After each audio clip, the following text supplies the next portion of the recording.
식사들 못하신 분도 계실 텐데 오늘 저녁 식사는 우리 또 이렇게 여기 앉아 계신 분 중에 한 분이 이렇게 대접하신 거예요. 그냥 이게 누가 했나 이렇게 그냥 먹지 마시고 이렇게 또 누가 주시는 분이 있구나 그런 감사를 기억하게 되기를 바랍니다. 오늘 낮에도 또 누가 김밥을 또 싸가지고 오셔서 이렇게 대접을 했는데 정말 그런 소중한 마음들이 얼마나 여러분 우리 살아가면서 이렇게 인생을 풍성하게 하는지 몰라요. 누구의 손길인지도 모르겠지만은 그런 감사할 수 있는 손길들이 있다는 게 살아가면서 뜻밖의 겪는 그런 기쁨이 되는 것이죠. 뭐 김밥 주먹밥 안 먹은 분들은 표정이 변함이 없네요. 무슨 얘기하나 그러시는 모양인데. 우리가 왜 예수인가 이런 제목으로 말씀을 나눌 텐데 뵈니까 뭐 예수님 잘 믿는 분도 계시고 또 오랫동안 또 교회 다니신 분도 계시고 해서 또 처음 또 이 자리를 통해서 한번 예수님을 알고 싶다는 분도 계시고 해서 아마 편차가 아주 큰 걸로 이렇게 보입니다. 그렇지만은 예수님을 잘 아시는 분이든 또 예수님이 전혀 낯설고 생소한 분이든 간에 우리가 이 강좌를 통해서 이 시간을 통해서 예수님을 알아가고 또 예수님을 만난다는 것, 그게 인생에서는 어떤 일보다도 중요하다는 것 때문에 여러분들 초청을 했고 또 여러분들이 그 초청에 또 관심을 가지고 응해 주신 줄로 믿습니다. 맞습니까? 아멘은 교회 다니시는 분이고 네는 안 다니시는 분이고 대답이 다르죠? 그러면 우리가 이게 원래 교회라는 게 이렇게 벽이 이게 없고 담이 낮아야 되기 때문에 안 믿는 사람 중심으로 이렇게 대답을 하시면 됩니다. 그래서 제가 한 번 더 물어볼 터인데 그때는 아멘 못. 여기 예수님 궁금해서 오신 거 맞죠? 네, 그렇게 대답을 해주시면은 아멘이 무슨 소리인지도 모르는 분이 좀 덜 불편할 거라고 생각이 됩니다.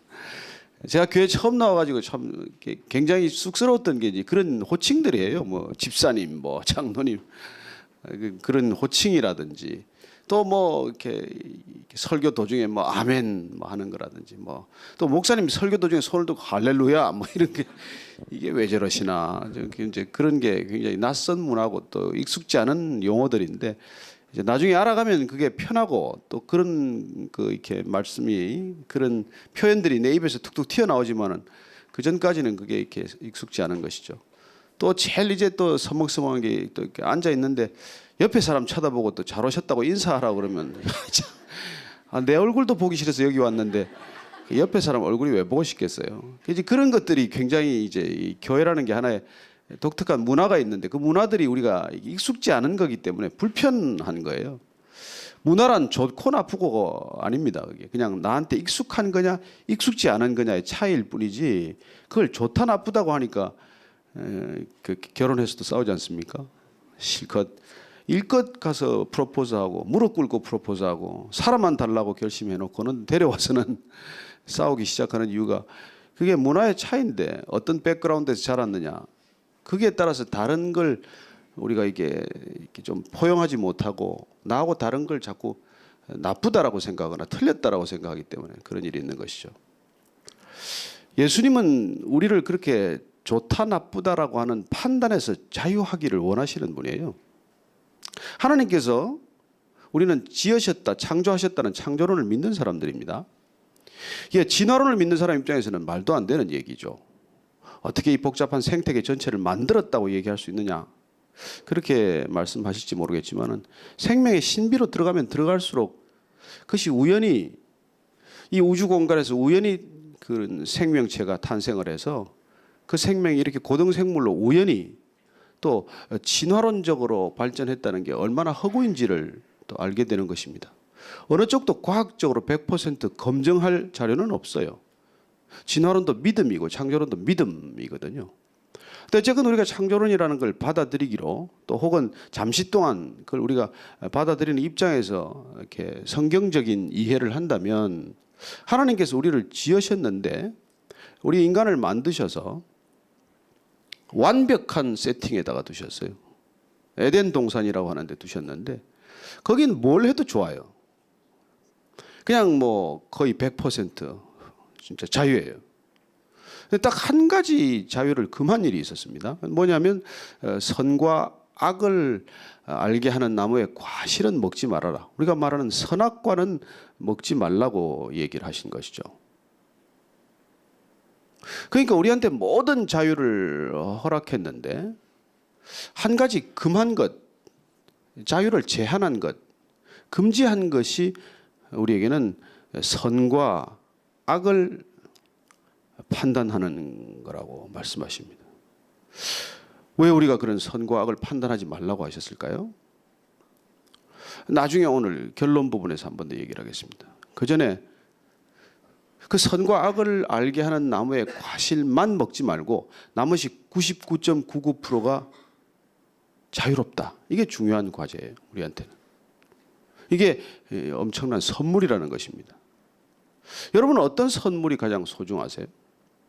인생에 무슨 선물이 가장 소중하세요? 또 여러분들 마음 깊은 곳에 어떤 열망, 어떤 소망을 품고 사세요?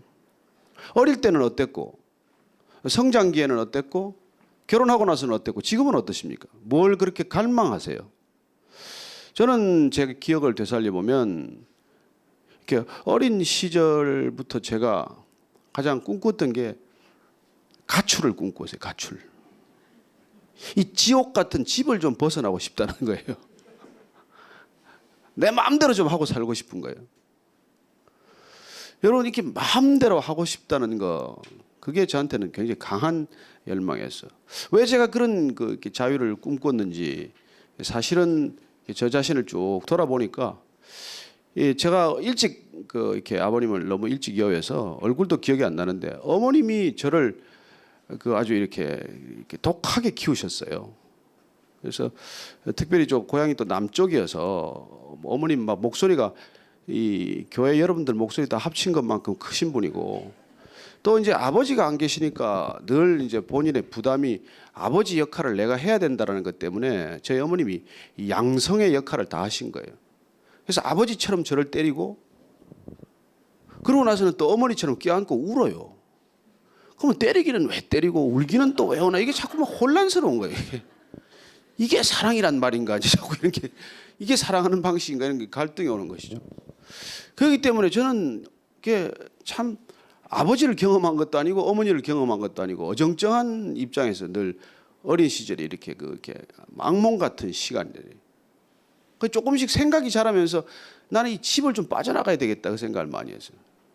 근데 뭐 가출도 뭐 한두 차례 해봤지만은 어디 가서 오래 있을 때도 없고, 또 친구 집에도 가서 며칠 있다 보면 그냥 금방 눈치가 보이기 시작을 하고, 그래서 또 돌아와야 하고. 그러나 어쨌든 제 마음속에는 이렇게 자유롭고 싶다는 열망이 많았어요. 그래서 직업을 구할 때도 나는 가장 자유로운 직업을 찾기 시작을 했어요. 뭘 하면 가장 자유로울까? 어떤 직업을 하면 가장 자유로울까? 그렇게 생각해서 선택한 직업이 저는 언론인이었어요. 마음대로 뭐 이렇게 좀 이렇게 쓰고 말이죠. 마음대로 비판도 좀 하고.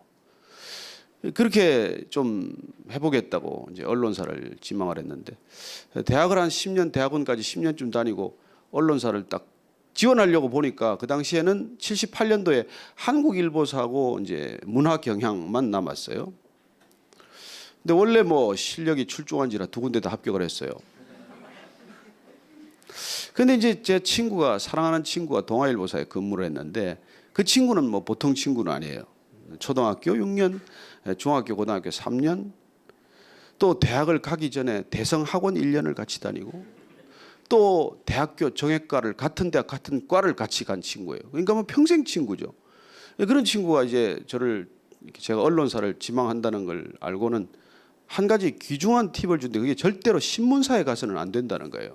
본인은 동아일보사에 근무하는데 왜 그러냐 그랬더니, 이제 신문의 시대가 지고 이제 방송의 시대가 열리는데 이왕 자네는 가려면 이렇게 방송국을 가라는 거예요. 그래서 이제 한국일보사를 미련 없이 이제 그냥 그만두고 문화경향, 그 당시에 MBC와 경향신문이 합쳐져 있을 때여서 그곳에 이제 입사를 78년도에 한 것입니다. 그런데 문제는 수습 기간이 반씩 돌아가면서 해야 돼요. 먼저 신문사로 발령이 났어요. 근데 제가 이제 신문사에서 매일 이제 뭐 하루 종일 취재하다가 돌아오면은 이른바 수습 일지라는 걸 써야 되는데, 대학 노트를 나눠주고 무조건 쓰라는 거예요. 근데 제가 대학원에서 아르바이트를 남의 논문 써주고 학교를 다녔습니다. 그래서 지금 저는 논문 대필 사건을 보면 아주 속으로 고소해요. 자식들 돈 좀 있다고 말이지 학위를 살려다가 저런 꼴을 당해야 돼 이런 생각이 있는데 하여튼 그 당시에 꽤 많은 돈을 받고 논문을 이렇게 몇 편 써주고 학교를 다녔던 기억이 납니다. 그래서 쓰는 거는 좀 자신이 있어요. 그래서 이제 뭐 갔다 와 수습일지를 쓰라고 그러니까 수습일지를 잔뜩 쓴 거예요. 그래서 뭐 남들 보통 한두 장 가지고 낑낑 매는데 대학 노트 한 막 3페이지, 4페이지 막 심지어는 6페이지까지 쓰고 그래서 이제 그쪽 경향신문 수습을 참 잘 마치고 방송국으로 이제 다시 옮기는 날 너는 방송국 갔다 다시 돌아올 거지. 근데 제가 웃으면서 아니요 저는 MBC로 갈 겁니다. 그래가지고 이렇게 몹시 맞았던 기억이 있어요. 너는 왜 방송국을 가려고 그러냐? 갈 것 같으면은 왜 그렇게 수습 일지를 많이 썼냐는 거예요. 아니 술에서 썼죠. 그때 왜 그렇게 많이 써서 매일 읽게 만들고 피곤하게 만들고 갈 거면 쓰질 말든지 그러지 그랬니? 어쨌든 방송국을 가기로 했어요. 가서 언론사에 있던 것이 20여 년, 25년간 있게 됐습니다만은 가장 자유로울 거라고 생각했던 직장인데 어땠을까요? 그렇게 썩 자유롭지 않았어요. 가장 쓴맛을 본 게 뭐냐니까 유명한 아파트 뭐 이름은 빼겠습니다. 그 아파트가 부실 공사를 했어요. 그래서 참 지금 들어보면 깜짝 놀라겠지만은 위층에 있는 목욕탕이 무너져서 아래층에서 목욕하던 사람이 다친 사고가 생겼어요. 얼마나 부실로 지었든지. 그걸 이제 어느 병원에 가서 체크를 해가지고 기사를 이제 쓴다고 취재를 하러 갔는데 그 아파트를 짓고 나면은 왜 보통 하자 보수 기간 있지 않습니까? 그러니까 하자 보수 기간 동안에 무슨 그 사무소가 나와 있잖아요. 거기 이제 관리소장이 하나 나와 있는데 취재한다는 낌새를 알고 또 취재 간 날 제가 그 이 아파트로 올라가다가 엘리베이터가 이렇게 멈춰서 가지고 또 한 시간 뭐 서 있었어요. 갇혀 있었어요. 그러니까 일일이 그게 다 기사거리죠. 아파트에서. 얼마나 날림인지 아파트 옥상에 올라가서 이렇게 내려보니까 밑에 베란다가 들쭉날쭉해요. 고르지 않고. 그렇게 지은 그런 거예요. 근데 비싸기는 뭐 굉장히 비싼 아파트인데. 어쨌든 그걸 취재를 해가지고 나가는데 이제 그분 관리소장한테 붙들렸어요. 그래서 거의 끌려가다시피 관리소장 사무실로 가서 반회유와 협박을 받았어요. 이 기사를 빼주면 내가 특별히 생각하겠다고 그러면서 이렇게 봉투를 내밀었어요. 그래서 얼마인데요? 200만 원이래요 그때. 그게 79년인 초인 것 같은데 그때 제 월급이 그때 뭐 18만 원인가 이렇게 받을 때요. 그러니까 얼마나 큰 돈입니까? 근데 제가 웃으면서 그랬어요. 내가 당신같이 돈으로 모든 문제를 해결하는 사람들을 내가 그냥 두지 않으려고 내가 언론사가 기자가 됐는데 이걸 돈이라고 이걸 가져왔냐. 그래서 정말 그 얼굴에다 돈을 던지려다가 그 돈을 그냥 다시 놓고 나는 당신이 제발 세상 살면서 돈으로 안 되는 일이 있다는 거 좀 알았으면 좋겠다. 내가 그런 걸 좀 당신한테 깨우치고 싶다. 그게 나이 29살 먹은 사람이 한 50살 다 된 현장 소장한테 큰 소리를 빵빵 치고 나온 거예요. 그래서 기사를 이제 써서 휘파람을 불고 기사를 부장 데스크로 넘겼는데 그 기사가 나갔을까요? 안 나갔을까요? 나중에 알고 보니까 그 돈이 부장한테 갔어요. 기사가 나갈 리가 없죠. 그래서 첫 언론인 시절부터 이게 내 마음대로 하는 게 아니구나 이 직장에. 그 후에 무슨 뭐 국회도 출입을 하고 청와대도 갔지만 청와대를 나가면 대통령 기사를 마음대로 씁니까? 비판적인 기사를 마음대로 쓸 수 있을까요? 마음대로 못 씁니다. 제가 마지막 정권에 출입했던 김영삼 정권 때는 제가 작심하고 비판적인 기사를 한 10편 쓰겠다고 내가 떠나기로 결정을 하고 6편을 쓰고 청와대를 쫓겨났어요. 그 대통령이 그나마 제가 무슨 뭐 고등학교를 나왔는데 고등학교 선배라고 제가 친하고 사랑하는 마음으로 그렇게 비판적인 기사를 썼는데 10번을 못 채우고 그걸 떠나게 됐어요. 결론은 내가 그렇게 자유롭고 싶어서 추구했던 직장이지만 권력으로부터 자유롭지 않았고 돈으로부터도 자유롭지 않았고 그리고 선배 후배라고 하는 하이어리키 조직에도 자유롭지 않았고 모든 것으로부터 자유롭지 않다는 것을 알게 되었어요. 그래서 참 오늘 여기 와 계신 여성분들은 뭐 또 본인이 직접 직장을 경험하는 분도 계시겠지만 남자들이 직장 생활하는 게 쉽지 않고 또 여러분들이 직접 어떤 일터에서 일을 해봐도 쉽지 않다는 걸 잘 아시지 않습니까? 우리 사회가 자유로운 사회가 아니에요. 어디를 가도 자유롭지 않습니다. 그런데 저는 끊임없이 자유를 갈망했어요. 그래서 그렇게 자유를 갈망하다 보니까 뭐든지 마음대로 하고 싶다는 욕구가 있는 거예요. 뭘 좀 마음대로 해보고 싶다. 그래서 마음대로 술을 마셨어요. 먹고 싶을 때마다 먹고 싶은 양만큼. 그랬더니 한 33년 술을 먹었더니 알코올릭이 되더라고요. 골프를 치고 싶을 때마다 치고 싶은데 직장 때문에 못 치니까 일요일마다 골프를 치러 나갔는데 그것도 한 몇 년 하니까 일요일마다 나가야 되는 골프 홀릭이 된 거예요. 그 좀 이렇게 부족한 돈을 이렇게 노름판에서 보충해 쓰겠다고 틈만 나면은 이렇게 포카를 하고 카드를 열심히 하다 보니까 밤을 새워서 걸핏하면 포카를 하다가 저는 승률이 한 7, 80% 정도 되는 건 좋았는데 이제 그 투전판에서 빠질 수가 없는 거예요. 뭐 장이 섰다고 오라 그러면은 그 안 가면은 다음 판에 또 빠져야 되니까. 그래서 어장을 놓칠 수가 없어서 또 밤이고 낮이고 거길 또 가고 밤을 새우는 그런 일들이 있는 것입니다. 무슨 얘기를 제가 드리는 겁니까? 여러분들이 뭐든지 마음대로 하고 싶다고 하면 그 결과가 뭔지 짐작이 가십니까? 그게 중독이라는 거예요. 여러분들이 우리 인생에 뭐든지 마음대로 자유롭게 추구하는 것들이 우리를 자유롭게 하는 게 아니라 언젠가는 우리를 얽어매는 덫이고 올무가 되어서 그것들 때문에 우리가 중독에 빠진다는 것입니다. 여러분들 가정마다 겪고 있는 어린아이들, 자녀들의 게임 중독이라는 게 뭐 별겁니까? 우리는 다른 대상에 중독됐을 뿐이고 우리의 자녀들은 아직까지 그 중독에 이르지 못하고 그냥 소박한 게임에 중독되어 있는 상태예요. 그렇지만 그 아이들을 게임 중독으로부터 끌어낸다는 게 가능합니까? 거의 불가능해요. 거의 불가능해요. 본인이 피투성이가 되어서 자기가 끊어야 되겠다는 레슨을 받을 때까지 부모의 힘만으로는 거의 불가능한 상황입니다. 그래요. 하고 싶을 때마다, 생각날 때마다, 마음먹을 때마다 자유롭게 무언가를 추구하는 세상, 이 세상 가운데서 그 자유롭게 추구한 결과는 뭐냐는 거예요. 그게 무엇이든 그 대상이 어떤 것이든 우리는 중독으로 반드시 가게 되어 있다는 것입니다.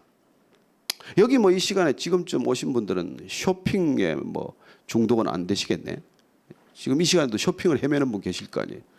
보니까 제가 쇼핑 중독자를 유심히 보니까 뭐 입지도 않아요. 쓰지도 않아요.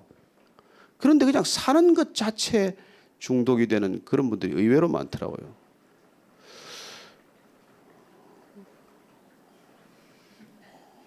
이게 마음대로 물을 자꾸 이렇게 쏟아붓다가 남한테 피해를 주는 일이 생기는 것이죠. 이 시간 퇴근해야 될 시간인데. 어쨌건 여러분들이 저나 여러분이 알다시피 우리가 뭔가를 자유롭게 추구하고 싶다는 열정도 있고 욕망도 있지만 그걸 그렇게 마음대로 추구하다가 우리한테는 자유와는 그 선택의 의지와는 상관없이 정반대의 결과를 만든다는 것이죠. 저는 이 강의를 시작하면서 첫 번째 여러분들에게 던진 키워드가 있을 거예요. 첫 번째가 뭐였죠? 첫 번째 강의의 키워드가 뭐였습니까? 예? 메타 릴리전. 기억하는 사람 네, 대단하네. 몇 주 지났는데. 두 번째 키워드가 뭐였나요? 노 마일리지. 오늘의 키워드는 여러분과 함께 나눌 키워드는 프리덤이라고 하는 단어. 자유. 왜 예수인가의 세 번째 단어는 자유라고 하는 단어입니다. 다시 우리가 에덴 동산 창세기 처음으로 돌아가서 이 땅을 지을 때 하나님께서 우리에게 프리덤을 주셨다는 것입니다. 근데 한 가지 금한 것 빼놓고는 다 주셨다는 거예요. 근데 인간이 한 가지 금한 그것까지 가져야 절대 자유라고 생각을 하는 것이죠. 그래서 인간은 절대 자유 의지에 이게 매력을 느낀 것입니다. 우리가 100% 프리해야 된다고 생각을 한 것이죠. 그래서 성경을 보면 사탄이 와서 속삭이는데 하나님이 그 마지막 곡을 금한 건 말이야. 당신이 그걸 먹으면 선과 악을 당신이 판단하게 되면 당신이 하나님이 되기 때문이야 라는 말에 얼핏 유혹을 받아서 인간이 선악과를 먹게 되었고 이 지경에 이르렀다. 이게 성경의 얘기예요. 이 지경이라고 하는 것은 지금 우리가 살고 있는 이 땅이 되었다는 것입니다. 그러면 왜 우리가 추구했던 자유, 마지막 자유의 금도 그 금지선, 마지노선을 넘었을 때 이런 모습이 되느냐 하는 것이에요. 하나님께서 나머지 다 자유롭게 해주셨는데, 아니 그리고 그 자유 자체를 우리에게 선물로 주셨는데 그 선물을 우리가 마음껏 누려서 끝까지 100% 누릴 수 있도록 해주시면 왜 안 되는 거냐는 거예요. 그게 여러분들 우리가 오늘날 이 겪고 있는 고민의 사실 본질이에요. 그리고 이 시대가 가고 있는 시대상의 하나의 가장 리얼한 단면이라고 하는 것입니다. 요새 저희들은 아침 예배가 이제 그 생명의 삶 따라서 사사기를 하고 있어요. 그건 이스라엘의 한 450년간의 역사를 기록한 책입니다. 그 책에 대풀이 되는 몇 가지 주제어가 있는데 그건 뭐냐면 그때 왕이 없었기 때문에 모든 사람들이 각자 자기 생각에, 자기가 보기에, 자기 소견에 옳은 대로 살았더라가 그 사사기라고 하는 책의 결론이에요. 여러분 얼마나 신기한 결론입니까? 포스트 모더니즘의 결론은 뭘까요? 이 세상에 절대적 기준이란 없고 절대적 진리란 없기 때문에 우리 모두가 각자가 진리이기 때문에, 그렇기 때문에 오늘날 우리는 누구나 자기 필링에 따라 사는 시대가 된 거예요. 그래 우리는 절대적 기준을 버렸습니다.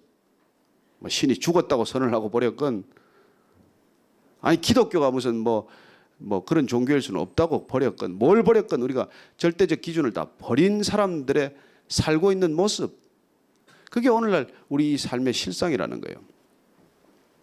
인간이 그런 절대적 기준을 버리고 가장 자기 이성을 신뢰했던 사실 시기는 20세기예요. 이성의 세기입니다. 20세기는. 그 이성의 세기 또한 우리 인간이 겪었던 가장 처참한 모습은 뭘까요? 두 번의 세계대전이에요.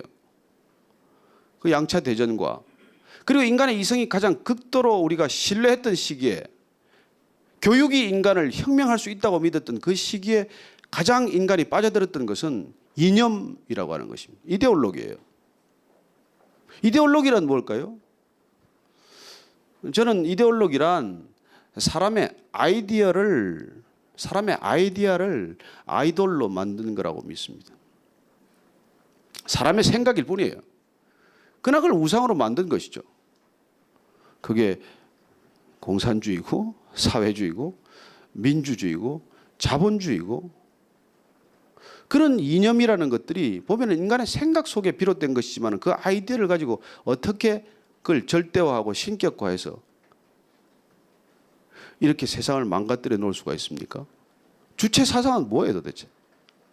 그게 뭐길래 저 나라를 저렇게 어이없는 나라로 만들었을까요?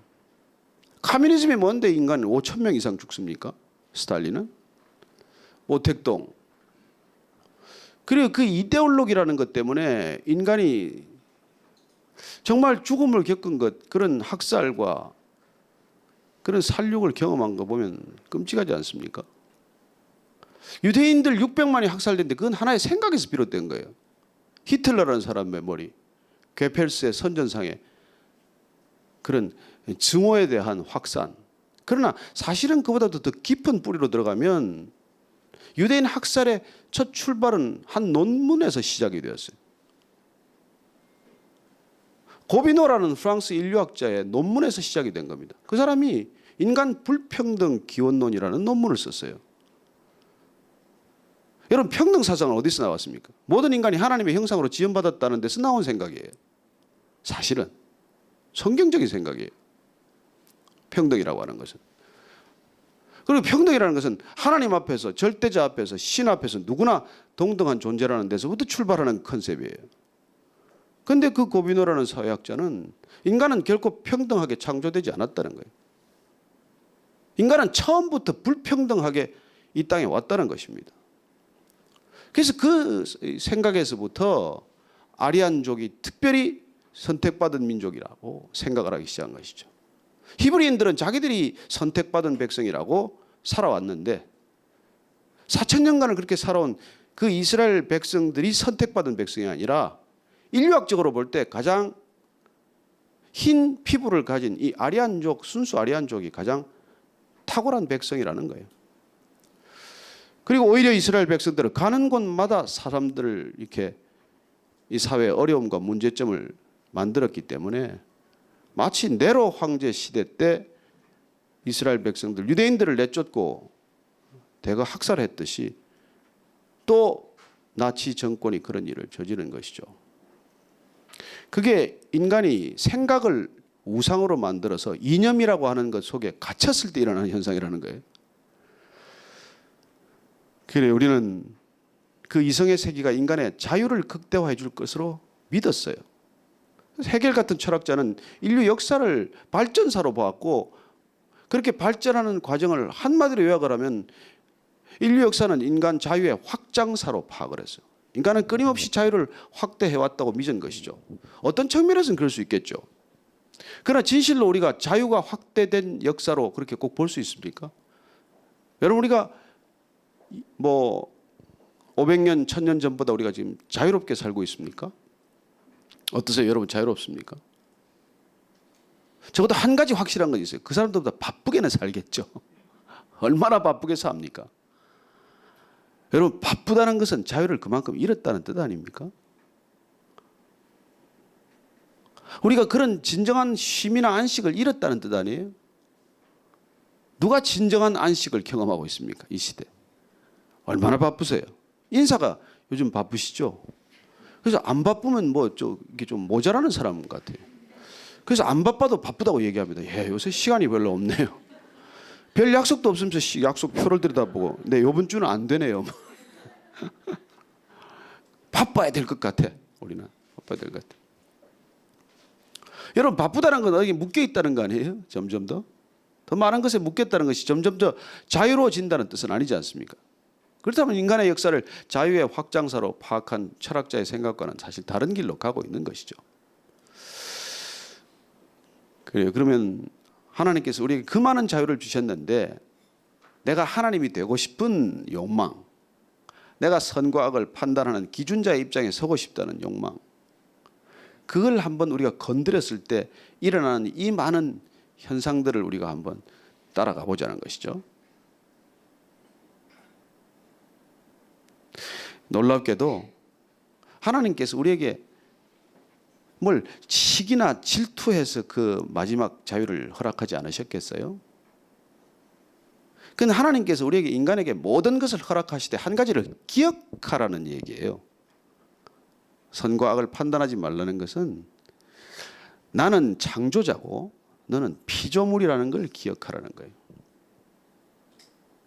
조금 더 우리가 표현을 달리하면 하나님은 시간과 공간으로부터 제약받지 않는 존재이지만 인간은 시간과 공간에 갇혀 있는 존재라는 뜻입니다. 우리가 시간과 공간의 제약 속으로 들어와 있기 때문에 그렇게 형상화되어 있기 때문에 우리는 진정한 의미에서 절대적 기준 앞에 세울 수 있는 선과 악을 판단할 능력이 없는 존재예요. 우리는 시간적으로 보더라도 지극히 제한된 찰나와 같은 시간에 존재하는 존재입니다. 공간적으로도 우리는 이 시간에 있으면서 다른 곳에 있을 수 없는 사람이에요. 여러분들이 베이직 교회 오늘 이 시간에 여기 오기로 결정하셨으면 다른 어떤 곳에도 우리는 같이 있을 수 없는 것입니다. 그렇기 때문에 우리는 시간과 공간 밖에 있는 분이 판단하는 기준을 도저히 가질 수 없다는 뜻이에요. 그래서 저와 여러분이 옳고 그르고를 판단하는 것이 왜 문제가 되는지를 깊이 생각하셔야 합니다. 저 사람 저거 틀렸어. 여러분 그 사람이 틀렸다는 기준이 뭡니까? 첫째 내가 기준이죠. 두 번째는 그 사람을 잘 알아서 그렇게 정죄를 하거나 판단할 거야 아니면 잘 몰라서 그럴 거야. 오죽하면 인디안 속담에 그 사람 신발 신고 오리를 걷지 않으면 그 사람 판단하지 말라고 그러겠어요. 그리고 어쩌면 우리는 그 사람의 신발을 신고 그 사람의 생애를 살았다면 그 사람처럼 살 수밖에 없는 인간들이에요. 그러나 내가 그 시간에 그 자리에 있지 않았다는 이유로 지금 그 시간 그 자리에 있는 사람을 우리는 내 시간과 내 기준과 내 공간적 관념 속으로 우리는 비판하지 않습니까? 그래서 우리는 다르다는 것을 불편하게 여기고 다르다는 것을 비난하거나 비판하는 자들이 되기 쉽다는 것이죠. 그래서 우리는 그렇게 결혼 초기에 매력적이었던 그 다름, 그 내가 없는 걸 가졌다는 그 다름 때문에 연애하고 사랑하고 프로포즈하고 결혼했는데 살면서 같은 공간에 들어와서는 지옥을 경험하기 시작하는 것이죠. 그나마 이게 지옥을 경험하면서도 이 다르다는 걸 결국 다양성으로 인정해 가기 시작하면 해피엔딩이 될 수 있는데, 그 다르다는 것을 다양성으로 인정하지 않고 그걸 옳고 그름으로 분별하기 시작을 하면 이제 지옥을 경험하는 것이죠. 그래야 하나님께서 우리에게 그토록 우리를 사랑하니까 만들지 않았겠어요? 그렇게 사랑하기 때문에 우리를 그렇게 에덴 동산에까지 두셨는데 뭐가 부족해서 우리한테 그걸 금하셨겠어요? 금한 이유가 있겠죠. 어쩌면 우리가 독극물 병에다가 그림을 그려놓지 않습니까? 해골을 이렇게 그려놓잖아요. 그건 절대 손대지 말라는 것이죠. 아무리 호기심이 가더라도, 아무리 입에 찍어 발라 먹고 싶더라도 그건 손대지 말라는 거죠. 그건 우리가 자녀들을 사랑하기 때문에 높은 데 두고 벽장 속에 넣어두고 만지지 못하게 해골표 그림을 그려놓고 어떻게 했든지 그건 이렇게 손이 자라지 않는 데다가 두고 싶어 하는 것이죠. 하지 말라고 하는 것이죠. 그게 아이들을 우리가 시기해서도 아니고, 우리가 아이들을 우리가 미워해서도 아니고, 단지 그 아이에게 그것이 치명적이기 때문에 하지 말라는 것이라는 거예요. 자, 우리는 절대적 그 기준을 버렸기 때문에 우리는 드디어 모든 기준을 잃어버리기 시작한 것입니다. 여러분, 절대적 기준을 잃어버리면 상대적 기준은 아무 의미가 없어요.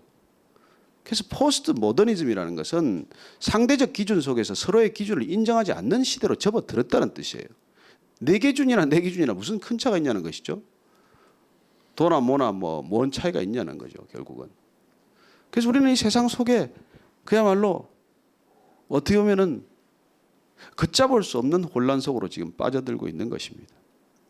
우리는 가치관의 붕괴, 도덕의 붕괴라고 말하지만 실질적으로는 사실은 우리는 이성이라는 이름으로 믿음을 저버리기 시작한 결과, 그 응보라는 것입니다. 여러분, 놀랍게도 하나님께서는 우리에게 가장 최선을 주셨는데 우리는 차선의 탐을 내고 차선의 욕심을 낸 결과 마치 진정한 기쁨 대신 쾌락을 선택하는 사람들이 되고 만 것이죠. 그런데 그 쾌락에 중독되면 기쁨도 잃어버리고, 그리고 쾌락의 본질로부터도 우리가 멀어져서 결국은 중독이라는 덫으로 빠져든다는 것입니다. 자, 오늘의 주제, 이 프리덤이라고 하는 것, 자유라고 하는 것, 이게 그러면 어떻게 우리에게 다시 회복될 수 있냐는 것이죠. 제가 40일 금식은 못 해봤지만 30일간 금식을 해보고 내린 결론은 우리의 혀나 미각이 얼마나 타락되고 오염되었는지 진정한 맛을 다 잃어버린 거예요. 그래서 한 달간 금식하고 나서 그때부터 이제 이렇게 미음도 먹고 이렇게 조금씩 야채를 먹지 않습니까? 방울토마토.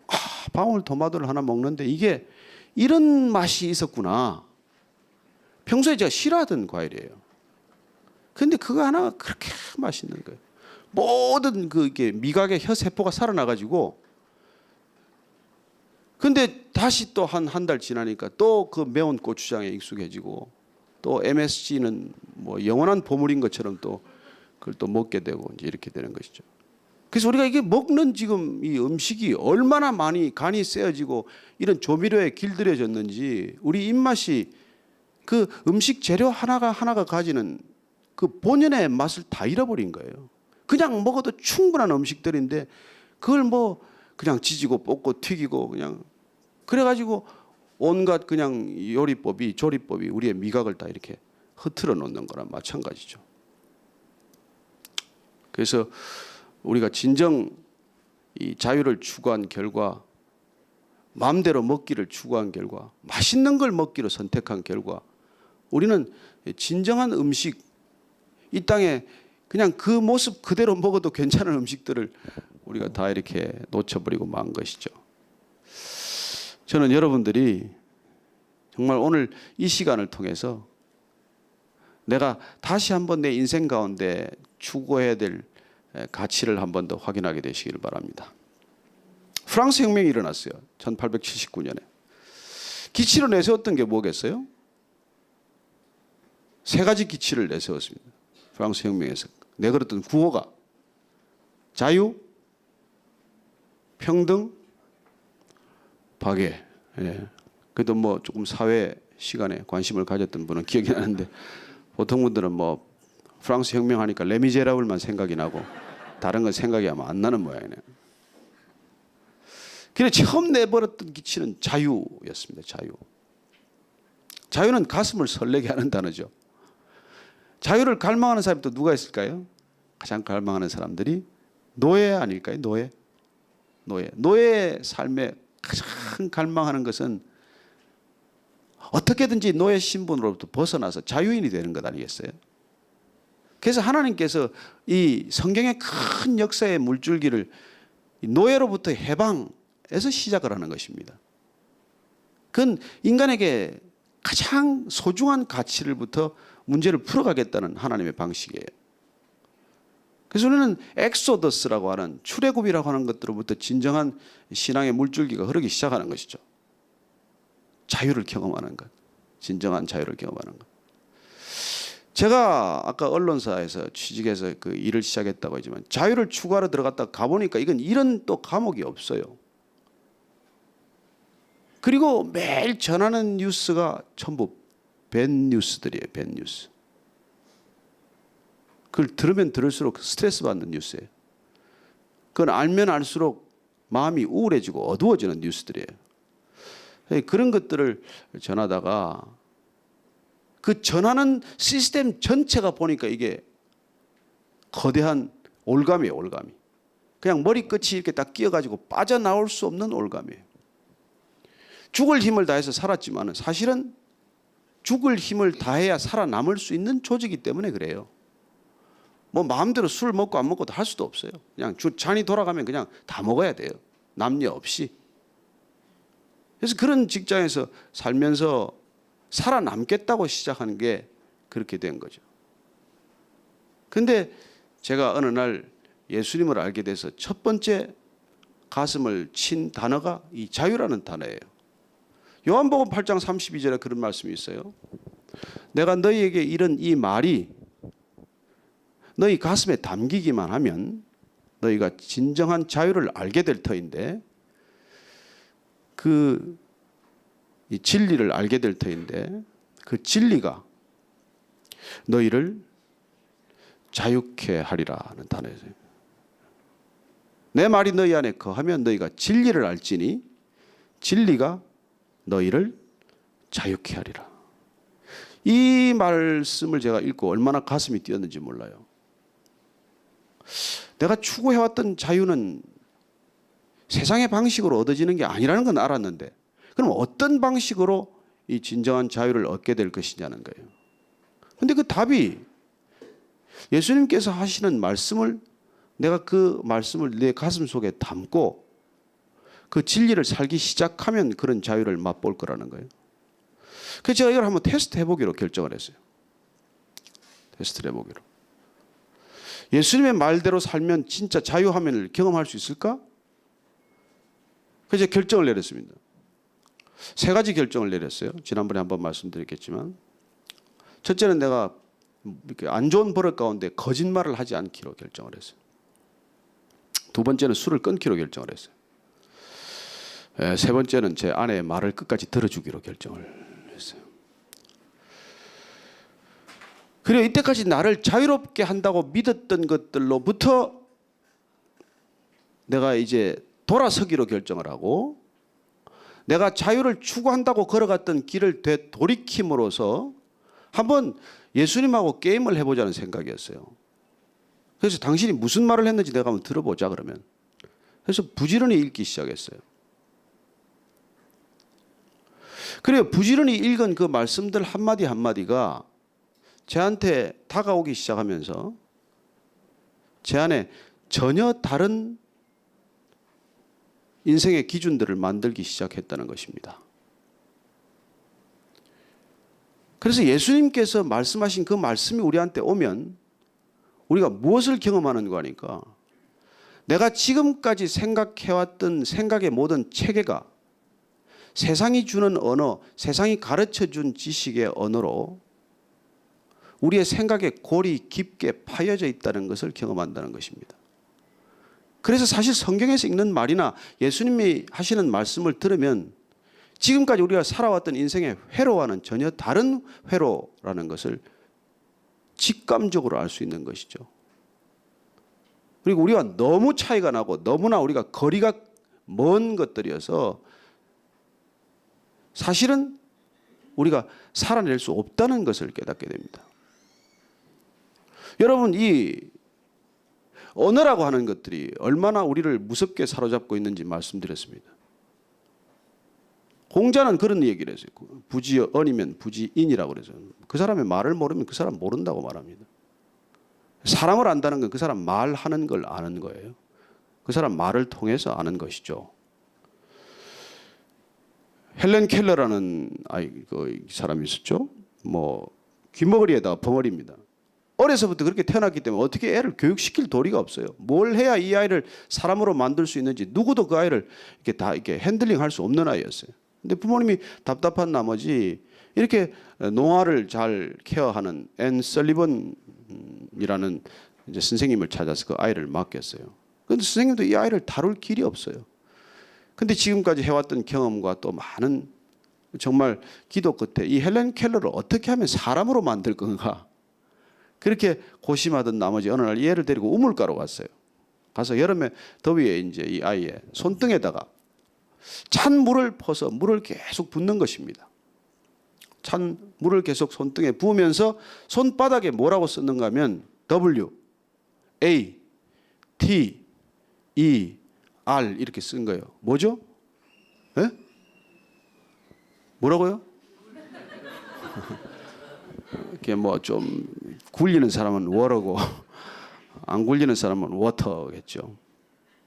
놀랍게도 헬렌 켈러가 그 후에 자서전을 쓰면서 자기 인생의 분기점을 만든 경험을 얘기합니다. 내가 그날 그 내 손등을 시원하게 했던 느낌이 바로 물이라는 것을 알았을 때 내 인생에는 빛이 임했다는 거예요. 여러분, 우리 인생에 어떤 섬광처럼 지나가는 빛이 우리는 직관이라고 생각하기가 쉽지만 사실은 언어라고 하는 것입니다. 언어라고 하는 거예요. 하나님 하고 부를 때 그 하나님이라고 하는 언어가 곧 하나님이에요. 그래서 우리 인생 가운데 이렇게 해결되지 않는 이 수많은 문제를 풀 수 있는 분이 하나님이구나 하는 생각이 정리되기 시작하는 걸 경험하는 것이 우리가 영적인 여행이 시작되었다는 거예요. 인간이 모든 이 문제를 주관하고 있고 인간이 모든 문제를 풀어나갈 수 있다고 믿는 그런 거대한 사고 체계 속에서 하나님이라는 존재를 인정함으로써 그분이 이 문제의 시작이고 이 문제의 끝이라는 걸 우리가 자각하기 시작하는 게 우리의 영적인 여행의 시작이라는 것입니다. 그 얘기를 해주기 위해서 예수님이 오셨다는 거예요. 그래서 여러분들이 예수님의 얘기를 따라가 보면 유대인들이 만난 하나님이 아니고 이방 신들이 주는 그런 신의 개념이 아니고 우리 존재의 뿌리고 생명의 근원이 되신 이 모든 것의 시작점, 궁극적인 배후, 그런 근본적인 어떤 출발점에 우리가 이른다는 것입니다. 그래서 이 모든 것들이 나로부터 시작된 것이 아니라 하나님으로부터 시작되었다는 것을 우리가 인정하기 시작하는 일들이 일어나기 시작하는 것이죠. 여러분, 내가 나로부터 시작했습니까? 이 땅에 오는 게 여러분 뜻이었어요? 지금 우리 주위에 얽혀 있는 이 수많은 문제들이 다 나 때문에 빚어진 일들입니까? 어느 것 하나로부터도 나로부터 시작된 건 없어요, 사실. 우리는 정말 거슬러 올라가고 거슬러 올라가면 이 모든 것들이 하나님으로부터 시작되었다는 것을 깨닫게 되는 것이죠. 그걸 깨닫도록 해주신 분이 우리 예수님께서 가르쳐 주신 목적이라는 것입니다.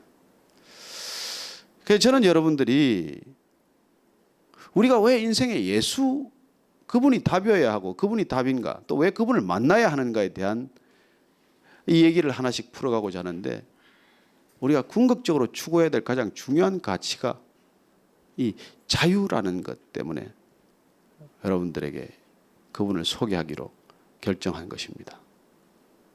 왜냐하면 그분을 만나지 않으면 제가 자유롭게 살고자 했던 모든 시도가 나를 자유롭게 하기는커녕 나를 점점 더 묶어가는 바로 덫이 되고 올가미가 되기 때문에 그렇다는 것입니다.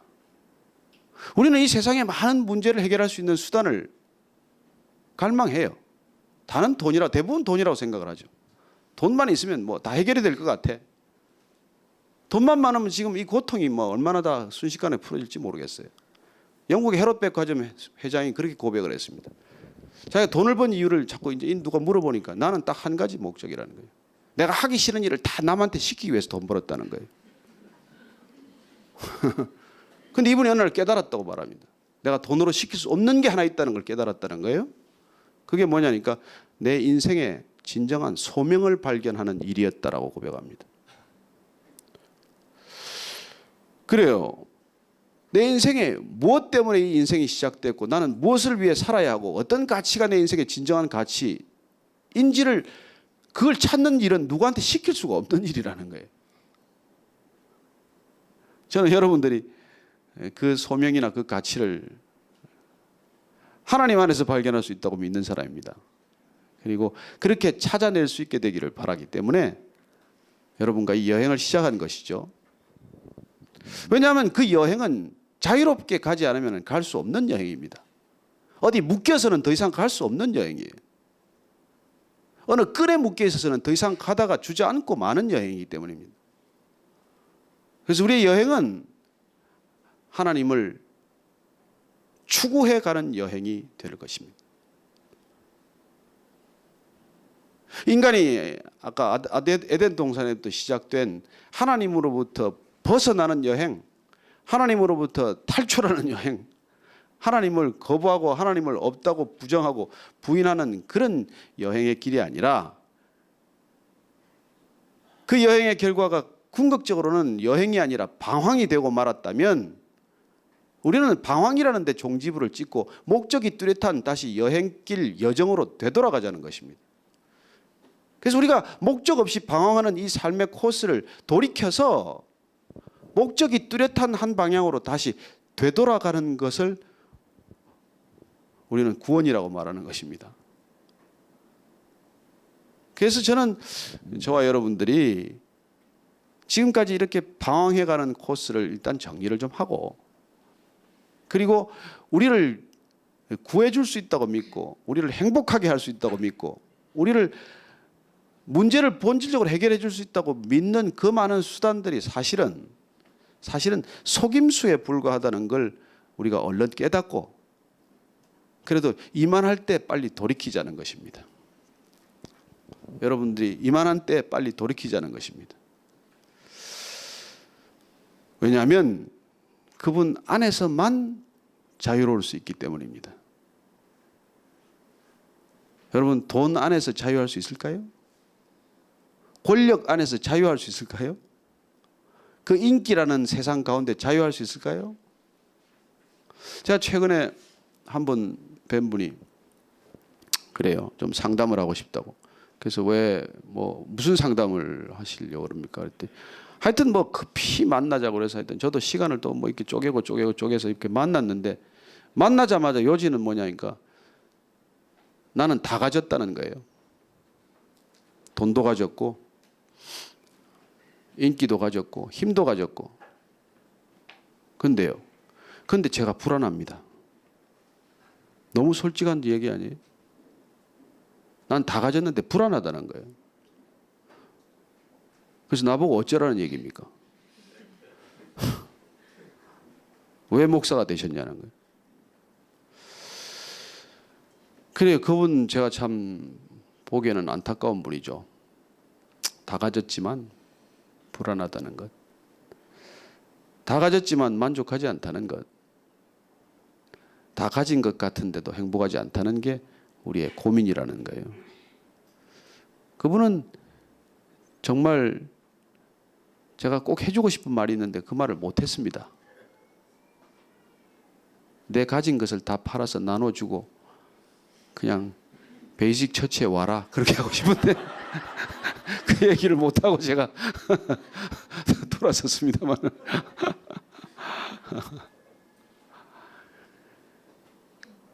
여러분, 우리가 소유가 문제를 해결하지 않는다는 건 다 알아요. 소유가 우리 문제를 본질적으로 해결하지 않는다는 걸 누가 모르겠습니까? 그러나 알아도 어쩌겠습니까? 포기하지 못하는 것을. 우리가 이름을 아무리 내도 그 이름 나는 게 소용이 없다는 걸 다 알기는 알아요. 그러나 무시당하면 못 참는 게 우리인데 어떡하겠어요? 그래요. 우리가 교회를 다녀도 자유롭지 않다는 게 문제입니다. 아니, 교회를 다니면 더 자유롭지 않아진다는 게 오늘날 가장 큰 문제예요. 우리를 보면 자유를 느끼는 게 아니라 더 많은 짐을 지고 가는 사람 같아서 예수님은 초청하실 때 수고하고 무거운 짐진 자들아 다 내게로 오라. 내가 너희를 쉬게 하리라. 그렇게 말씀하셨다고 얼핏 들은 것 같은데 교회 다니는 사람들 보면 짐을 하나 더 지고 가는 것 같아서 가기가 어려운 거예요. 누구 책임입니까? 우리 책임이죠. 예수님 책임입니까? 여러분, 우리가 예수님을 따를 때 그분을 만났다는 것은 이 세상적 기준으로부터 더 이상 묶이지 않고 자유해졌다는 것을 말하는 것입니다. 그렇다면 우리는 이 세상 사람들보다 얼마나 자유롭겠어요? 왜 그런 자유를 우리에게 하나님께서는 선물로 주셨을까요? 여러분, 그때 우리 인생이 활짝 꽃피기 때문입니다. 우리 인생이 만개한다는 거예요. 풀 블라썸 한다는 것입니다. 자유로울 때 가장 창의력이 되는 것이죠. 자유로울 때 가장 뜨겁게 사랑할 수 있는 것이죠.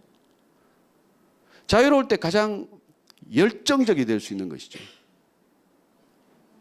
그러나 여러분, 그 사랑이 식어버리면, 그 열정이 식어버리면 그 열정 때문이 아니에요. 우리가 무언가에 자꾸 억압받고 속박되기 때문에 그런 거예요. 그래서 여러분들이 지금 신앙을 잘 가고 있나 못 가고 있나는 건 딱 하나예요. 기준은. 내가 점점점 자유해지고 있나? 아니면 점점점 눈치를 더 살피고 있나?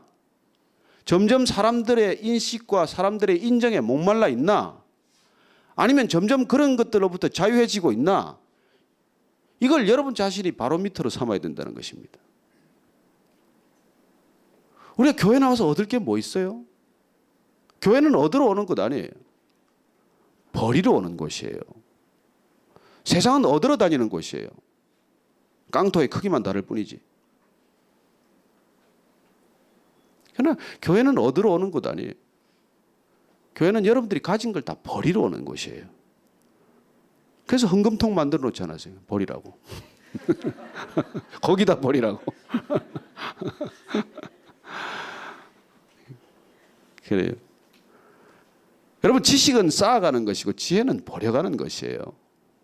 여러분들이 하루에 하나씩 버리지 않으면 지혜로워지지 않습니다. 뭘 더 자꾸 쌓는데 뭐 짐이 더 무거워지지 무슨 지혜가 생기겠어요.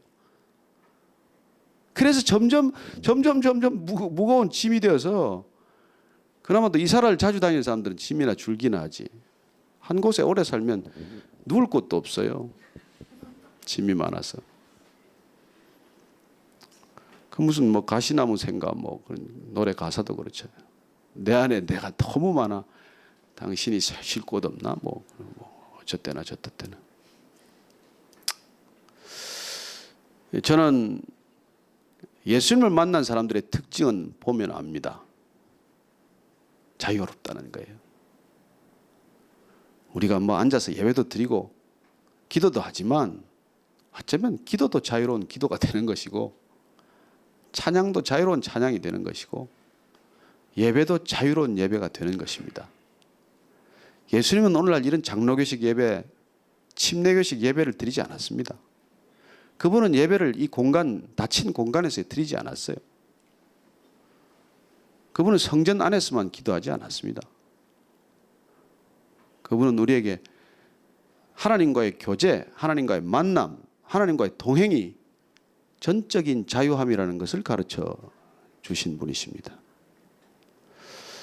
그래서 오늘 세 번째 강의의 주제어는 프리덤이라고 말씀드렸지만 우리는 가장 이성이 극도로 발달한 시기에 사실은 자유를 다 잃어버리게 되었습니다. 2차 대전까지를 경험한 에릭 프롬이라는 사회 심리학자죠. 그분의 이제 유명한 책 이름이 Escape from Freedom이에요. 자유로부터의 도피라고 하는 책이죠.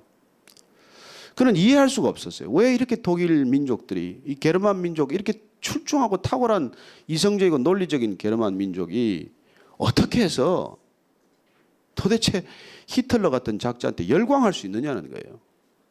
어떻게 괴테나 쉴러를 배출한 나라에서, 어떻게 헤겔이나 그런 유명한 철학자를 배출한 나라에서, 베토벤이나 모차르트나 바하와 같은 음악가를 배출한 나라에서 히틀러한테 미친 듯이 저렇게 열광할 수 있느냐. 그 답이, 본인이 찾은 답이 자유로부터의 도피라는 것입니다. 인간은 자유를 부담스러워한다는 거예요. 인간은 자유를 누릴 수 있을 만큼 성숙하지 못했다는 거예요. 그래서 여러분, 애들한테 자유 주면 큰일 나지 않습니까? 제가 이 교회를 시작하면서 제일 쉽게 하는 방법이 뭘까요? 여러분들한테 아무 자유도 허락하지 않는 거예요. 몇 시까지 와라, 몇 시까지 뭐 해라. 11조원금 또박또박 해라. 맨날 출석부를 벌려야 돼. 자유롭게 안 하면 뭐 안 내니까. 아니요, 그건 우리가 하나님의 방법이 아니거든요. 하나님은 막대 먹은 아들처럼 유산을 달라고 해서 집을 나가더라도 일단 내보내는 것입니다. 그게 사랑하는 방식이에요, 하나님의. 그래요, 하나님이 가장 사랑하는 방식이 우리에게 자유를 허락하는 방식이라는 것입니다. 그런데 우리는 질문합니다. 왜 하나님께서 나한테 이런 자유를 주셨나? 왜 내가 악을 선택할 수 있는 자유까지 주셨나? 왜 선악과 내가 따먹을 줄 알고 그 선악과를 두었냐? 아예 원천적으로 봉쇄하면 될 일을 왜 이 세상에 악이 존재하게 하나? 그래. 우리는 끊임없이 왜 악이 존재하는가를 물어봅니다. 여러분, 그렇게 묻는 사람한테 그렇게 대답해 주세요. 그 악이 아직도 당신을 삼키지 않은 걸 감사하라고. 우리가 하고 있는 삶의 패턴을 보면 지금 이미 이 땅에 있어서는 안 될 사람들이에요. 근데 아직까지 우리가 이렇게 살아있는 게 그게 은혜지 뭐 딴 게 은혜입니까? 그래요, 주님께서는 다시 이 땅 가운데 자유를 회복해 하려 오셨고 진정하게 자유를 회복하는 길이 하나님께서 말씀하시는 그 말씀을 우리가 다시 먹기를 바라고 그 말씀을 먹어낼 때 우리의 생명이 회복된다는 것을 그렇게 입이 닳도록 말씀하시는 것입니다. 세상의 지식이 우리를 살리는 것이 아니라 세상의 지식과 학력과 그 모든 것들이 우리를 자유롭게 하는 것이 아니라 우리는 하나님 안에서만 자유로운 존재가 될 수 있다는 것을 가르쳐주고 계신 것이죠. 그렇습니다. 하나님께로 돌아가면 진정한 자유가 시작이 되는 것입니다. 그전에는 자유를 빙자한 덫이지만 하나님께서는 덫을 치지 않는 분이세요. 그래서 사실은 Escape from Freedom이라고 한 제목은 고쳐져야 될 제목이에요. 그건 Escape from God이라고 하는 것입니다. 인간이 자유로부터 도피한 것이 아니라 하나님으로부터 벗어나려고 하는 것이죠. 그래서 인간은 freedom from God, 하나님으로부터 벗어나는 자유를 추구했지만 예수님의 말씀을 통해서 우리가 확인할 수 있는 것은 하나님께로 돌아감으로써 자유할 수 있다는 것입니다. freedom to God이에요. 우리에게 자유를 주어진 까닭은, 하나님께서 우리에게 자유를 통해서 우리를 자유롭게 만들어 놓은 까닭은 하나님께로 자유롭게 본인의 의사대로, 본인의 의지대로, 본인이 선택과 결정에 따라서 하나님께로 돌아오기 위해서 하나님께 주신 사랑의 클라이맥스라는 것입니다. 저는 제 아들이 지금 사귀고 있는 여자가 아주 마음에 들지 않아요. 그렇지만 자기가 선택했기 때문에 지켜보고 있는 겁니다. 자유롭게 끊어지기를 바라지만 안 돼도 자유롭게 데리고 온다면 어떡하겠어요? 여러분, 우리가 사랑한다는 고백을 어떻게 할 수 있습니까? 기준이 내가 아니고 당신이 기준이라는 고백이에요. 여러분, 하나님을 사랑한다고 말하지 마십시오. 만약에 여러분이 여러분 기준을 가지고 산다면, 그래서 하나님께서는 우리에게 사랑하기 때문에 말씀하시고, 그 말씀이 우리 안에 오면 진리를 깨닫게 될 것이고, 그렇게 우리가 진리 안에 머무르면 우리가 진정으로 자유함을 경험할 것이라고 누누이 말씀하시는 까닭은, 실제로 그분의 말씀이 우리 안에서 살아서 꿈틀거리기 시작을 하면 우리는 내 생각이 나를 지배하고 내 생각이 내 삶의 회로나 패턴을 만드는 인생이 아니라 하나님의 말씀이 우리 인생과 생각의 회로를 만들기 시작한다는 것입니다. 어쩌면 그분의 말씀이 우리한테 와서 우리의 전체적인 OS라고 그러나요? DOS라고 그러나요? 옛날에 DOS라고 그랬죠. 디스켓 오퍼레이팅 시스템인데 지금은 OS가 바뀌는 것을 경험하는 것이죠. 여러분, 우리의 OS 자체가 오염이 되어 있으면 무슨 소프트웨어를 깐들 무슨 소용이 있습니까? 그래서 우리가 바이러스를 먹거나 하면은 윈도우 XP든지 뭐든지 새로 깔아야 되잖아요. 새로 깔아야 되잖아요. 우리 예수님께서 이 땅에 오셔서 그 작업을 시작하셨습니다. 인간을 지금까지 지배하고 있는, 작동하고 있는 이 OS를 지워버리고 새로 포맷하듯이 그렇게 우리의 OS를 새로 까는 작업을 시작하는 도구가, 툴이 말씀이라고 하는 것입니다. 그래서 그 말씀이 우리한테 오면은 우리가 진리를 안다는 뜻, 그 말씀은 곧 우리가 지금까지 사로잡혀 있는 모든 것들로부터, 묶임으로부터 풀려나는 것을 경험하게 될 것이라는 것이에요. 그래서 그분의 말씀이 오지 않으면, 그분이 말씀하신 바를 모르면 우리는 모든 세상의 정보와 세상의 메시지 속에 갇혀 있는 존재, 그걸 성경을 좀 읽어본 사람이라면 그건 애굽적인 존재라고 그러는 것이에요. 이스라엘 백성들이 애굽의 노예로 살았듯이 우리는 21세기를 살면서도 노예의 삶을 살게 된다는 것입니다. 알건 모르건, 자각을 하건 자각을 하지 못하건 우리는 그런 노예의 삶을 살고 있기 때문에 주님께서 콜 아웃, 불러내시는 것입니다. 거기서 나오라는 거예요. 엑소더스 하라는 것입니다.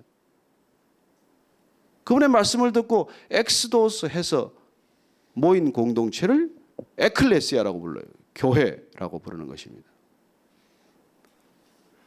그래서 교회를 이루는 공동체는 건물도 아니고 교단도 교파도 제도도 아무것도 아니지만 우리 하나님께서, 주님께서 불러내신 사람들인데, 이 사람들의 기준은 세상의 메시지가 아니라 하나님의 메시지를 통해서 진리를 경험한 사람들이라는 것입니다.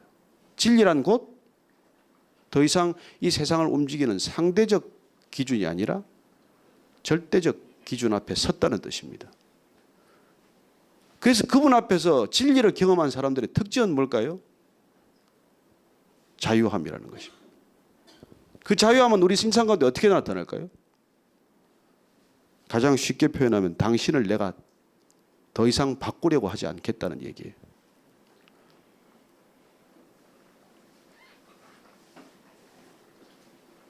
사람은 사람이 바꿀 수 없습니다. 그래서 주님을 깊이 만났다는 뜻은 뭘까요? 더 이상 누군가를 내 생각, 내 기준에 따라서 변화시키고 싶다는 욕망으로부터 구원받았다는 뜻이에요. 여러분, 누구를 변화시키고 싶습니까? 누구를 바꿔놓고 싶으세요? 주님이 말씀하십니다. 니나 바뀌어라. 내가 지금 계속 얘기하는 것은 네가 바뀌라는 것이다. 그 얘기예요. 여러분, 우리 자유의 클라이맥스는 누군가를 바꾸고 싶다는 열망으로부터 벗어나는 것입니다. 모든 사람들이 그 열망에서 벗어난 곳을 하나님 나라라고 부르는 것입니다.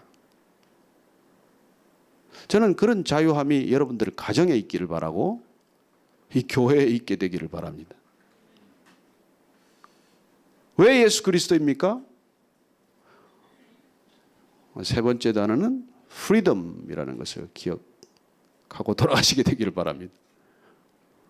우리의 freedom은 not freedom from God, but freedom to God입니다. 하나님께로 향한 자유. 그 자유가 진정한 자유라는 것입니다. 그 자유를 경험하기 시작할 때 우리는 세상 모든 것들로부터 풀려나는 것을 경험하게 된다는 것입니다. 그러면 여러분이 돈을 좀 벌어도 좋고 못 벌어도 좋고 좀 건강해도 좋고 뭐 병이 들어도 좋고 그리고 사람들이 좀 알아줘도 좋고 전혀 몰라줘도 좋고 그런 자유함을 경험하게 될 것입니다. 젊은 사람들 간에 말이 있어요. 부러워하면 지는 거랍니다. 지지 마십시오. 여러분들이 누굴 부러워하겠습니까? 그래요. 우리가 예수님을 따라가는 이 여행이 정말 예수님 안에서 날마다 더 자유해지는, 그래서 우리의 영혼이 높은 곳으로 날아오르는 것을 경험하게 되시기를 바랍니다. 더 이상 날마다 조금씩 묶여가고 깎여가고 소모되고 마멸되어서 우리가 소위 말하는 번아웃되는 인생이 아니라 날마다 주님 안에서 새롭게 리프레시되고 리차지되어서 정말 찬양하는 그대로 독수리가 날개치고 올라가듯이 그렇게 새 힘으로 비상하는 저와 여러분이 되기를 축원합니다. 기도하겠습니다. 하나님 감사합니다. 주님 보내주셔서 우리 예수님 통해서 우리에게 진정한 기준을 보게 하셨고, 세상에는 기준이 없다고 말하는 시대에 접어들었지만 그러나 하나님께서는 변함이 없는 기준, 그리하여 그 기준 대신 우리가 예수님의 말씀을 기억하기만 하면 그 말씀 안에서 진리를 깨닫게 될 것이고, 그 진리가, 그 인격적인 진리가, 그 예수님의 진리가, 아니 예수님 대신 진리가 우리를 자유케 할 것을 믿습니다. 하나님 또 한 주간의 삶 가운데 그렇게 저희들을 만나주시고 이끌어 주셔서 날마다 우리를 감옥 속으로 그리고 사슬 속으로 묶어가는 이 세상 가운데 진정한 자유를 누리고 노래하게 하여 주옵소서. 예수님 이름으로 기도합니다. 아멘. 아멘.